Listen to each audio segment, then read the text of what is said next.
Today I'm replacing a wax ring, and since toilet was a relatively new install, I was a little puzzled why the wax ring had already failed. Well, as it turns out, I found the fault. I've got the light off in this bathroom so we don't hear the fan noise, but the complaint with this toilet isn't that it was leaking per se, but we noticed that there was a pile of sand around the base of the toilet, and that can only mean that it is leaking, and this is a basement toilet. And when this place is winterized, water freezes and hydraulic pressure pushes that sand slowly up and back. I mean, it was like a shovel pile. I mean, it was quite a bit of sand, surprisingly a lot of sand. And the complaint on the toilet itself is it rocked forward and back. Well, all right, here's the fault, is that when the original wax ring was put in, the studs that hold the toilet in were locked down with these bolts. These bolts are probably rocking on the backside or the underside of this toilet, and so the wax ring was unable to make a good seal. And so what we do, I'm putting in a silicone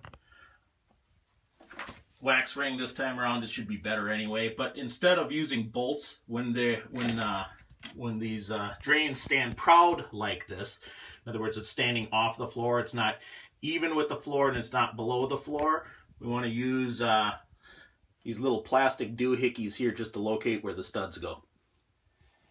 So I've replaced the studs, the flange bolts, and they're just held in by these little plastic things, and all they need to do is just stand straight up and down. If you notice at the very top there's a little slot for a flat bladed screwdriver. That's how you're going to hold them in place when you tighten the toilet bowl down.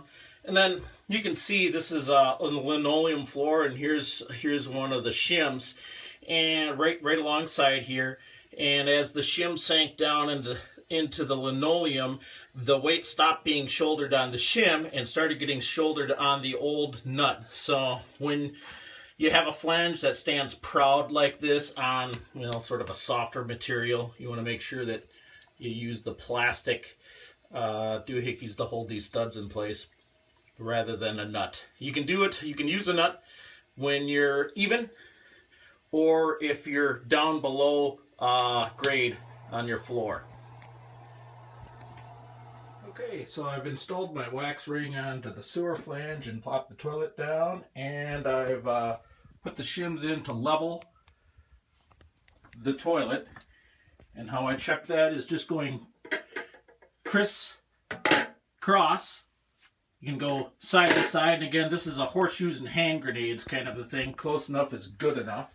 And then I come on in and I cinch down, oops, if I can get out of the light, I cinch down the bolts on the flange, on the studs. They're going into the flange, the sewer's flange. And this is one of those things, they don't have to be that snug. You just have to have enough pressure that when somebody's very excited and having to drop down, the toilet's not going to move.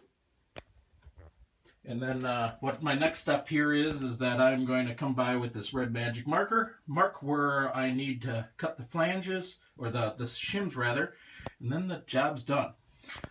As far as I'm concerned, if you are going to caulk, and this is a basement deal, I don't care if I flood out in the basement and water goes every old which way.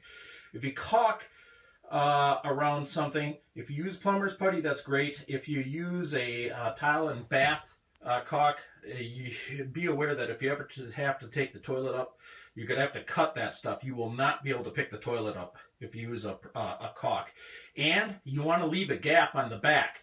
Reason why is if for some reason the wax ring fails, you want to know about it. So let water run out the back side.